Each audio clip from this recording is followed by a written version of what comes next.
महाराजा का जीवन चरित्र और कुमारपाल महाराजा के जीवन चरित्र में पूर्व भव के अंदर जयकार आज परमात्मा की पूजा करने जा रहा है। 18 पुष्प परमात्मा को समर्पित करेगा, लेकिन समर्पित करते समय जयकार के क्या अद्भुत भाव होंगे कि आज वही भाव के कारण यही जयकार अगले भव में 18 देश का मालिक बनेगा। सबसे बड़ी बात, आप परमात्मा के समक्ष जा रहे हो, परमात्मा की भक्ति करने जा रहे हो, परमात्मा की सेवा पूजा अर्चन करने जा रहे हो।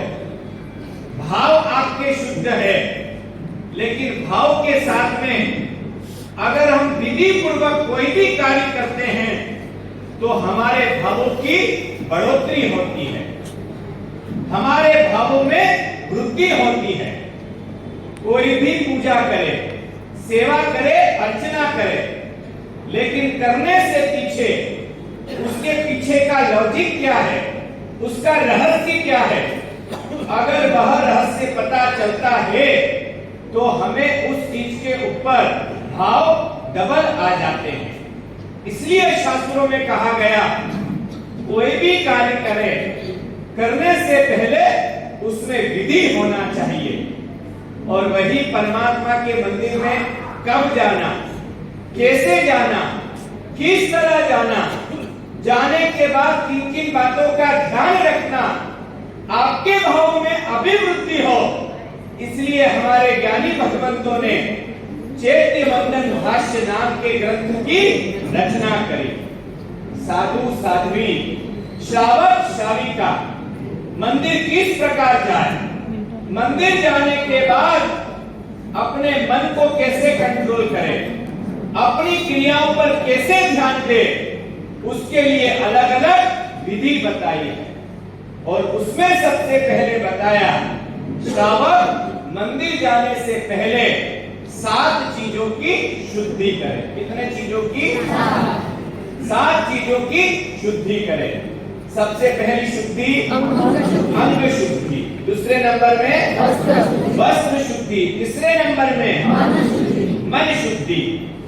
मन के मंदिर में गए, वहां जाकर भी अगर मन के अंदर राग और द्वेष के परिणाम हो, एक दूसरे के साथ में कलह और क्लेश के परिणाम हो, मंदिर में जाकर भी याद रखना, अन्य क्षेत्रे कृतं पापम तीर्थ क्षेत्रे विनश्यति, तीर्थ क्षेत्रे कृतं पापम वज्रलेपो भविष्यति। भार किए हुए पाप मंदिर और उपाश्रय में धुलते हैं, पर मंदिर और उपाश्रय में किए हुए पाप कहीं पर भी धुलते नहीं हैं। इसलिए कहा गया, मंदिर के अंदर जाने के बाद व्यक्ति के मन के परिणाम निर्मल होना चाहिए। इसलिए उन्होंने तीसरे नंबर की शुद्धि रखा, अंग शुद्धि करो, वस्त्र शुद्धि करो, लेकिन तीसरे नंबर में काय की शुद्धि चाहिए? मन शुद्धि चाहिए। आपके मन के अंदर किसी भी व्यक्ति के प्रति राग और द्वेष के परिणाम नहीं होना। मंदिर के अंदर प्रवेश करो, मैं और मेरा परमात्मा। इसके अलावा आपके मन में संसारिक कोई भी चीज आना नहीं चाहिए। सूरदास था, आंखों से नहीं दिखता था और मंदिर में गया, बहुत भीड़ थी, बहुत भीड़ थी, धक्का लग रहा था, धक्का लग रहा था। तभी धड़ाम से नीचे गिरा। एक व्यक्ति ने कहा, ओ भाई देखते नहीं हो क्या? नीचे गिर गया। जी भाई साहब, मेरी आंखें नहीं हैं, मैं देख नहीं सकता। देख नहीं सकते तो फिर मंदिर में क्यों आए हो? इतनी भीड़ में क्यों लगे हो? इतनी लाइन में क्यों लगे हो? जब देख ही नहीं सकते तो मंदिर में आने का प्रयोजन क्या है? तब उस अंध व्यक्ति ने कहा, मैं भगवान को नहीं देख सकता, पर भगवान तो मुझे देख सकते हैं ना। भगवान मुझे देख ले, इससे बड़ी चीज और क्या चाहिए?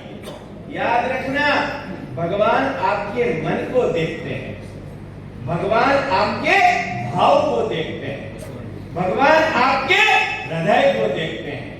कलुषित अगर हृदय है, मन के अंदर राग और द्वेष भरा पड़ा हुआ है, पूजा सेवा अपनी जगह है, पर जो लाभ मिलना चाहिए वो लाभ मिलेगा नहीं। इसलिए उन्होंने तीसरे प्रकार की शुद्धि कही, मन शुद्धि। चौथे नंबर की शुद्धि भूमि शुद्धि। मंदिर और उपाश्रय में जाकर श्रावकों को कहा गया काजा लेना, यानी मंदिर और उपाश्रय की सफाई पर ध्यान देना। उसके बाद बताया गया उपकरण शुद्धि। आप मंदिर में जाते हो, जो भी उपकरण लेकर जाते हो वो शुद्ध होना चाहिए, व्यवस्थित होना चाहिए। कल भी मैंने आपको बताया पूजा के कपड़े में ध्यान रखना। कई लोग परमात्मा की पूजा करने के लिए कुर्ता पजामा पहनकर जाते हैं, ये चलता बिल्कुल नहीं। लोग करते हैं वो बात अलग है, लेकिन स्पष्ट कहा गया है परमात्मा के सामने जाना, यानी क्या पहनकर जाना, श्रावकों को धोती पहनकर जाना, इसको हम कहेंगे उपकरण शुद्धि। उसके बाद कहा गया कि परमात्मा की पूजा कैसे करना, तो यहां पर बताया गया न्यायोपार्जित धन से आपको परमात्मा की पूजा करना। जीतू भाई मस्ट इंपोर्टेंट चीज बताई गई। आप मंदिर के अंदर केसर लाओ, चंदन लाओ, धूपबत्ती लाओ या किसी भी प्रकार का चढ़ावा बोलो, वो सब बोलने के लिए कौन सा धन होना चाहिए? न्यायोपार्जित धन। मतलब आपने अगर किसी का मन दुखाकर, किसी का दिल दुखाकर, किसी को धोखा देकर, किसी के साथ में फ्रॉड करके या किसी का धन छीनकर अगर आप मंदिर में पूजा करते हो, चढ़ावा देते हो, तो ज्ञानी भगवंत ने उस धन का भी स्पष्ट क्या किया गया है? इनकार किया गया। आप देख लो 7 प्रकार की शुद्धि में छठे प्रकार की शुद्धि महेंद्र भाई क्या बताइए, क्या समझे? हाँ, आप एक बात समझ लेना, ज्ञानी भगवंतों ने कितनी दीर्घ दृष्टि से यहाँ पर कहा गया है। मंदिर में सेवा पूजा अर्चना चढ़ावे कुछ भी बोलो कबूल है, उसका इनकार नहीं है। 5 कोड़ी ना फूलड़े पामिया देश अढ़ार, वो 5 कोड़ी लेकर गया, लेकिन जैताब के पास में 5 कोड़ी कैसी थी? अपनी मेहनत की थी। स्पष्ट ज्ञानी भगवंतों ने कहा है किसी से छल कपट करके, किसी को धोखा देकर, किसी को परेशान हैरान कर अगर आपने धन का अर्जन किया हो और उस धन से चढ़ावे लो, उस धन से परमात्मा की पूजा करो, हमारे ज्ञानी भगवंतों ने ऐसे धन से भगवान की पूजा करने का भी निषेध कर दिया। धन कौन सा? ईमानदारी वाला होना चाहिए। इनकम टैक्स बना हुआ होना चाहिए। Income tax GST. एक बात आप समझ लेना, सही है, अमृतलाल जी साहब की बात बिल्कुल बराबर है। जिस राज्य में हम रहते हैं, जिस सिटी में हम रहते हैं, जिस देश में हम रहते हैं, उस देश की सरकार अगर किसी भी प्रकार का कोई भी नियम बनाती है तो हमें उस नियम का क्या करना चाहिए? पालन करना चाहिए। और आप देख लीजिए रमणीक भाई, आज की तारीख में कई लोग जेल नहीं बल्कि अजेलों का सर्वे, अजेल लोग भी कहते हैं, अजेल लोगों के बड़े बड़े जो स्पीकर है, जो स्पीच देते हैं, वो भी कहता है कि आज की तारीख में सबसे बड़ा इनकम टैक्स अगर कोई भरता है तो वो कौन सा समाज है? जैन समाज भरता है। हम भरते हैं, हमारे पास में जो भी धन आता है ना, कहीं न कहीं उस धन के अंदर झूठ फरेब नहीं होता। इसीलिए जैनों के पास में सबसे ज्यादा लक्ष्मी होती है। किसी का खा जाओ वो भावना नहीं होती है, बल्कि किसी को आगे बढ़ाओ वो भावना हमारी होती है। अब इनकम टैक्स, सेल टैक्स में आप चोरी करो कि ना करो, वैसे देखा जाए तो अमृतलाल जी साहब वो चोरी करना नहीं चाहिए, फिर भी आप करते हो। प्रवचन बाद अपन घर चलेंगे लेकिन अमृतलाल जी साहब की बात बिल्कुल सही है। न्यायोपार्जित हमारे ज्ञानी भगवंतों ने क्या जबरदस्त नियम बनाया। आप एक बात समझ लेना, किसी को तकलीफ देकर, किसी को परेशानी देकर, किसी के साथ में छल करके, किसी के साथ में कपट करके, किसी का पैसा दबा देने के बाद अगर वह पैसा आप धर्म में वापरते हो तो ज्ञानी भगवंतों ने वह पैसा वापरने का भी स्पष्ट क्या किया है, इनकार किया। कई लोग आते हैं महाराज साहब ऐसा आशीर्वाद दो जिससे पैसे कमाऊं और फिर मैं बड़ा काम करूं। ऐसे आशीर्वाद दिए जाते हैं कि नहीं दिए जाते? जटल भाई, दिए जाते कि नहीं दिए जाते? हमारे यहाँ तो पहले भगवान ने सबसे पहला नियम बना कर रखा, अपरिग्रह। क्या रखा है? अपरिग्रह। श्रावक को तो सीमित द्रव्य के अंदर ही अपना बिजनेस करना चाहिए, अपना धंधा करना चाहिए। श्रावक, पता है आपको, धर्म बिंदु ग्रंथ के नाम में श्रावकों को बताया गया, श्रावक के पुण्य से उसे संपत्ति की प्राप्ति होती है, और जैसा पुण्य होता है वैसे उस व्यक्ति को बुद्धि आती है। पुण्य अच्छा होगा, बुद्धि अच्छी आएगी, बुद्धि अच्छी आएगी तो जहां पर भी बिजनेस करेगा वहां पर उसका धन बढ़ेगा। पर श्रावक के पास में जब भी कमाया हुआ धन आता है ना, वो उसको देखकर खुश नहीं होता।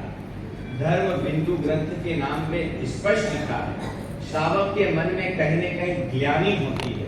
भले ही मेरे पास में ये पैसा आ रहा है, लेकिन मैंने इस पैसे का सदुपयोग नहीं किया, दुरुपयोग किया।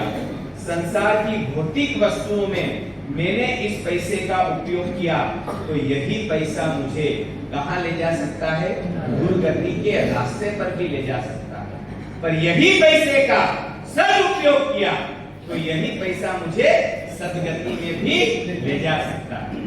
इसलिए श्रावक को कहा गया, पूरा का पूरा ग्रंथ लिखा है। आपने श्राद्ध विधि नहीं पढ़ी है, नहीं तो श्राद्ध विधि ग्रंथ के अंदर लिखा है श्रावक को बिजनेस कैसे करना, कौन सा करना, किस प्रकार का करना, किस तरीके का करना, बिजनेस करते समय क्या क्या वस्तुओं का ध्यान रखना। आप ये मत समझो कि हमारे महापुरुष ने सिर्फ संयम जीवन लेने के बाद संयम जीवन का पालन कैसे करना यही नहीं बतलाया है। महापुरुषों ने श्रावक गृहस्थी में रहे, गृहस्थ बसाए, मकान बनाए, दुकान बनाए। आपको जानकर आश्चर्य लगेगा, श्राद्ध विधि ग्रंथ में श्रावक का मकान कैसा होना चाहिए वो भी हमारे महापुरुषों ने बताया है। श्रावक का मकान किस जगह होना चाहिए, कैसे बनना चाहिए, दुकान कैसे बनना चाहिए। इस प्रकार दुकान बनाओ तो धंधा जोरों से चलेगा। ये भी हमारे ग्रंथ के अंदर बताया नहीं है भैया, लेकिन हमारे यहाँ पर समझाया है। लेकिन उसके लिए कौन सा ग्रंथ पढ़ना पड़ेगा? श्राद्ध विधि। सबसे बड़ी बात, छठे नंबर की शुद्धि। श्रावक परमात्मा की पूजा करने के लिए जाए तो कौन सा धन चाहिए? न्यायोपार्जित। सातवें नंबर की शुद्धि यानी विधि शुद्धि।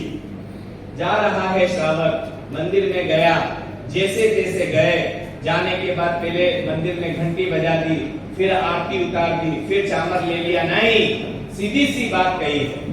श्रावक मंदिर में जाने के बाद भी पूरी तरीके से विधि की शुद्धि रखे।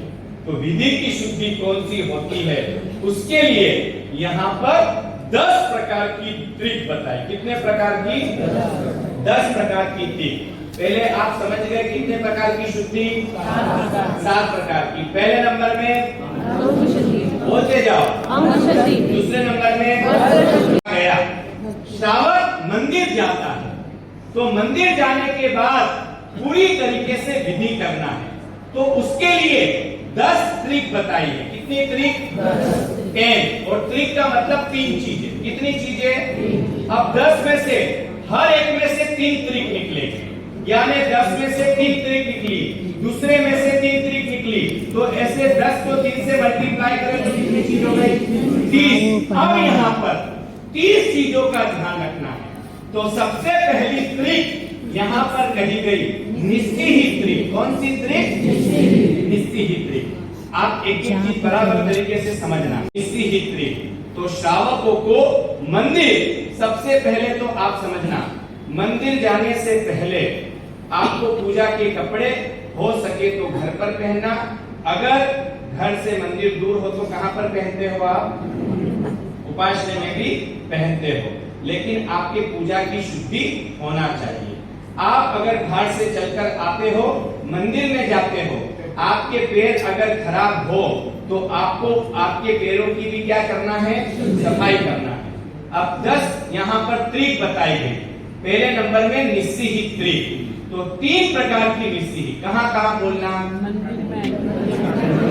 सबसे पहले मंदिर में जाने से क्या बोलना? निस्सिही। यहाँ पर आपने पहली निस्सिही बोला। निस्सिही का मतलब अब मैं संसार संबंधित कोई भी बात, विषय या चर्चा मेरे मन के अंदर नहीं लाऊंगा। ये आपका स्टॉप हो गया। तो खुला क्या है? खुला क्या है? क्या खुला है? मंदिर में जाने के बाद मंदिर में अगर किसी भी प्रकार की अशांतना होती हो तो श्रावक को मंदिर में जाने के बाद उस अशांतना को टालना। श्रावक मंदिर में जाए, कहीं कचरा पड़ा हो तो क्या करना? कचरे को साफ करना। मंदिर में कहीं जाले लगे हो, कहीं पर जाले हो गए हो तो श्रावकों का कर्तव्य है उस जाले को क्या करना? साफ करना। पहली निस्सी में संसार खत्म होता है, लेकिन मंदिर में कोई भी अशांतना होती है तो उन अशांतनाओं को खत्म करना। ये पहली निस्सी मंदिर में जाते समय। दूसरी निस्सी कब? जब आप पूजा करने के लिए कहां पर जाओ? मंदिर के गह्भारे। आप समझना, मंदिर के अंदर जहां परमात्मा विराजमान होते उसको बोलते हैं गह्भारा। क्या बोलते हैं? मंदिर के गह्भारे से हम जैसे ही बाहर निकलते हैं, साइड में 2 यहाँ पर देवियां होती है, उसको बोलते हैं कोली चौकी। क्या बोलते हैं? ये शिल्प शास्त्र के मैं आपको शब्द बता रहा हूँ। क्या बोलते हैं? कोली चौकी। जहाँ पर हम चैती वंदन करते हैं उसको बोलते हैं रंग मंडप। क्या बोलते हैं? रंग मंडप। यानी श्रावक जब मंदिर में पूजा करने के लिए जाता है, गह्भारे में जाता है, तब क्या करना? दूसरी निस्सिही करना। पहली निस्सी मंदिर में जाते समय, दूसरी निस्सी है गह्भारे में प्रवेश करते समय, और तीसरी निस्सी है द्रव्य पूजा के बाद। कौन सी पूजा के बाद? यानी आपकी पूजा हो जाए और भाव पूजा, यानी जब आप चित्तवंदन चालू करो उसके पहले आपको क्या करना? निस्सिही बोलना। 3 प्रकार की निस्सिही। पोषार्थियों को क्या करना? अमृतलाल जी साहब, पोषार्थी को पूजा होती नहीं, साधु भगवान को पूजा होती नहीं, तो फिर उनकी निस्सिही को क्या करना? तो यहाँ पर लिखा है साधु और पोषार्थी जब मंदिर में प्रवेश करे तब तीनों प्रकार की निस्सिही बोलते। कब बोलते? मंदिर में प्रवेश करते समय। तो पहली त्रिक निस्सिही त्रिक, यानी पहली निस्सिही कहाँ पर? कैसे बोलना? निस्सिही। दूसरी निस्सिही और तीसरी निस्सिही। अब उसके बाद पहली त्रिक यानी निस्सिही त्रिक। दूसरी त्रिक यहाँ पर आती है प्रदक्षिणा त्रिक। कौन सी त्रिक? प्रदक्षिणा त्रिक। परमात्मा के मंदिर में जाने के बाद आपको 3 प्रदक्षिणा देना, उसे प्रदक्षिणा त्रिक बोलते हैं। परमात्मा के मंदिर में गए, जाने के बाद नमो जिनानम बोला, और नमो जिनानम बोलने के बाद श्रावक 3 प्रदक्षिणा दे, और 3 प्रदक्षिणा देते देते वहां पर धोबे बोले काल अनादि भव भ्रमणानो ते भ्रमणानि बार बार।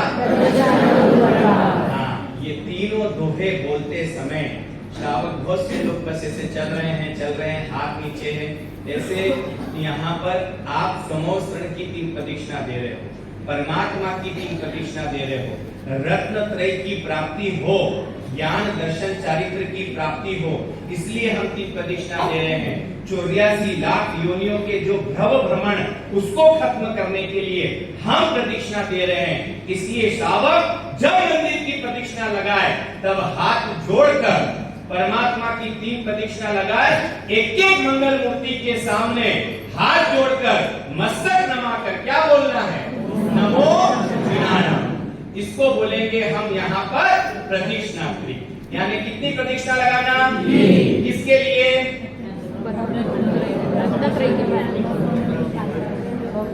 रत्नत्रय की प्राप्ति। रत्नत्रय यानी क्या? 3 प्रकार के रत्न, दर्शन, ज्ञान और चारित्र। यानी रत्नत्रय की प्राप्ति के लिए हमें प्रदक्षिणा लगाना। कितनी योनियों से छुटकारा पाने के लिए? 84 लाख योनियों से छुटकारा पाने के लिए यहाँ पर स्पष्ट रूप से कहा है कि आपको प्रदक्षिणा देना चाहिए। उसके बाद में आती है प्रमाण। हाँ बोलो भैया। यस, पूजा करने से पहले मैं उसकी भी पूरी विधि बताऊंगा, कौन सी पूजा कब करना, कैसे करना, किस हिसाब से करना। लेकिन हाँ, यहाँ पर प्रदक्षिणा आपको देना, 3 प्रकार की प्रदक्षिणा। उसके बाद में आती है प्रमाण क्रिया। यहाँ पर कहा गया भगवान के सामने भी 3 प्रकार के प्रणाम होते हैं। कितने प्रकार के? 3 प्रकार के। अंजलिबद्ध प्रणाम, अर्धावर्त प्रणाम और पंचांग प्रणातिपात प्रणाम। 3 प्रकार के प्रणाम। अंजलिबद्ध प्रणाम, आप लोग भगवान के सामने जाते हो, लगभग लोगों को हाथ जोड़ते भी नहीं आता। कैसे हाथ जोड़ते हो? ऐसे नहीं जोड़ाता। अंजलिबद्ध प्रणाम करना, ये हाँ, ये अनिल भाई बिल्कुल बराबर। देख लीजिए आप, परमात्मा के सामने अंजलिबद्ध प्रणाम मतलब इस प्रकार होना चाहिए। ये हाथ और ये जो उंगलियां है ना, ये इस प्रकार लोग यूं जाकर बोलते, ये हाथ कभी नहीं छोड़ा जाता है, ये हाथ नहीं होता। इसको ऐसे कर हल्की सी ये उंगलियां मिलाने के बाद में इस प्रकार का प्रणाम, इसको कौन सा प्रणाम बोलते हैं? अंजलिबद्ध प्रणाम। जब भी आप भगवान के सामने जाओ, यहाँ पर ये अंजलिबद्ध प्रणाम, लोग ऐसे हाथ जोड़ते हैं, ऐसे हाथ जोड़ते हैं। हाथ जोड़ने की सही हृदय के यहाँ पर रखना है, ऐसे रखकर इसे कौन सा प्रणाम कहेंगे? अंजलिबद्ध प्रणाम। अर्धावरत प्रणाम यानी व्यक्ति खड़ा हो, खड़ा हो गया, नींद ले रहा है, जरा आ गया, कोई भी आ जाए, कोई भी खड़ा। देखो ये अर्धावरत प्रणाम। बहुत से लोग जाते हैं भगवान के सामने नमो जिनानाम कैसे करते हैं, आप हो, हम हो, कोई भी हो, लेकिन अर्धावरत प्रणाम करा गया, हाथ जोड़ अंजलिबद्ध झुक और झुक, ये वाला प्रणाम। ये कौन सा प्रणाम हुआ? हाँ, ये मतलब आधा झुकना चाहिए। ये आपका आधा झुकता है, तब जाकर परमात्मा के सामने पूरे समर्पण की मुद्रा होनी चाहिए। थोड़ी कमर सीधी रख, पाँव के अंदर विशेष 4 उंगल का रखो, 4 उंगल 4 उंगल, हाँ ऐसे नहीं, थोड़ा और पास में। ये पाँव भी इस प्रकार होना चाहिए। 8 उंगल थोड़ी आगे रखो, नहीं इसमें नहीं बता रहा। आप खड़ा हो वापस से, अब वापस झुक, अंजलिबद्ध प्रणाम। इस प्रकार ये कौन सा प्रणाम हुआ? अर्धनावत प्रणाम। अब उसके बाद में पंचांग प्रणातिपात प्रणाम। पंचांग प्रणातिपात, पंचांग यानी 5 अंग जमीन से टच होना चाहिए, तो ही आपका खमासना माना जाएगा। आधा हुआ, खाना हुआ, बहुत से लोग भूखे खमासन देते हैं, माना आपको आधा ही देते हैं, वो नहीं चलता है। कौन सा? 5। एक खमासनो घोड़ा पास में रखो, घोड़ा पास में रखे, ऐसे हाथ झुकाओ, पूरा नीचे झुकाओ, आइए हाथ आगे लो, हाथ आगे,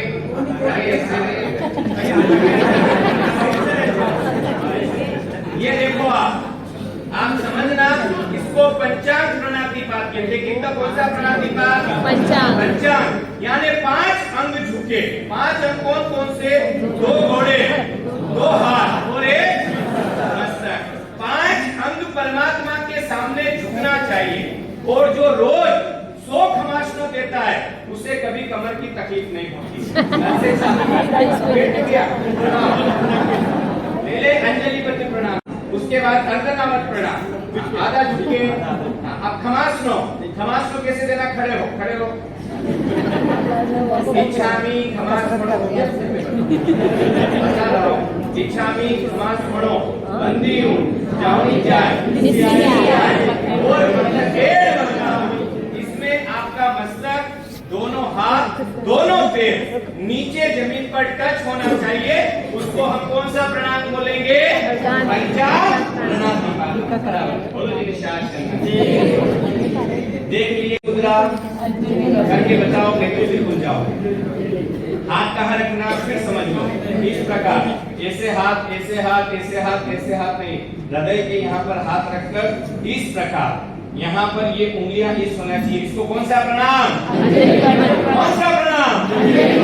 हाँ, उसके बाद में आधा कमर झुकाकर कौन सा प्रणाम? अर्धनमत। और 5 अंग झुके उसको कौन सा प्रणाम? पंचांग प्रणातिपात। यही 3 प्रणाम यहाँ पर परमात्मा के सामने होते हैं, उसको बोला जाता है प्रणाम त्रिक। अब आगे यहाँ पर आता है, पहली त्रिक कौन सी? दूसरी त्रिक प्रणाम, तीसरी त्रिक प्रणाम, अब चौथी त्रिक यहाँ पर आती है पूजा त्रिक। अब पूजा भी यहाँ पर आप सोचोगे कि हम परमात्मा की पूजा करते हैं, चंदन चढ़ाते हैं, हम परमात्मा के सामने आरती उतारते हैं, परमात्मा को मुकुट चढ़ाते हैं, चैत्य वंदन करते हैं, ये सब पूजा है। लेकिन इनको भी 3 विभाग में बांटा गया है। इनको भी 3 विभाग में बांटा गया है। तो पूजा 3 प्रकार की, अंग पूजा, अग्र पूजा, भाव पूजा। कौन कौन सी पूजा? अंग पूजा, अग्र पूजा, भाव पूजा। आप पूछोगे महाराज साहब तीनों में डिफरेंट क्या? तो सुन लो। अंग पूजा, जो पूजा परमात्मा के स्पर्श से होती है, जो भी पूजा परमात्मा की प्रतिमा के स्पर्श से होती है, उसे कहा जाता है अंग पूजा। जो पूजा परमात्मा की प्रतिमा के दूर से होती है, उसे कहा जाता है अग्र पूजा। और जिस पूजा के अंदर हम चैत्य वंदन बोलते हैं, स्तुति बोलते हैं, स्तवन बोलते हैं, सूत्र बोलते हैं, वो सारी पूजा भाव पूजा। अंग पूजा, अग्र पूजा, भाव पूजा। परमात्मा की चंदन से पूजा करी, वह पूजा अंग पूजा। परमात्मा को पुष्प चढ़ाया, कौन सी पूजा? परमात्मा को मुकुट चढ़ाया, परमात्मा को कुंडल चढ़ाया, परमात्मा की आंगी करी, परमात्मा को पक्षाल किया, परमात्मा के सामने दीपक रखा, कौन सी पूजा? अग्र पूजा। समझना, आपको पता होना चाहिए, कोई भी पूजा परमात्मा को स्पर्श होती है, उसे हम कहेंगे अंग पूजा। चामर पूजा, दीपक पूजा, धूप पूजा, स्तवन, बराबर आया, स्तवन बोला, चैत्य वंदन बोला, स्तुति बोली, ये कौन सी पूजा? भाव पूजा। अंग पूजा, परमात्मा को आप अंगी चढ़ाओ, पुष्प चढ़ाओ, पक्षाल करो, चंदन चढ़ाओ, बरास चढ़ाओ, परमात्मा के ऊपर आप अंग लुचना करो, उसको भी पूजा कहा है। ये सारी पूजा किसमें आएगी? अंग पूजा में आएगी। जो परमात्मा से आप दूर से करते हो, चामर किया आपने, धूप किया, दीपक किया, ये सारी पूजा परमात्मा के सामने चैत्य वंदन, स्तवन, स्तुति, सूत्र, ये सारी कौन सी पूजा? भाव पूजा। अब यहाँ पर अंग पूजा, अग्र पूजा, भाव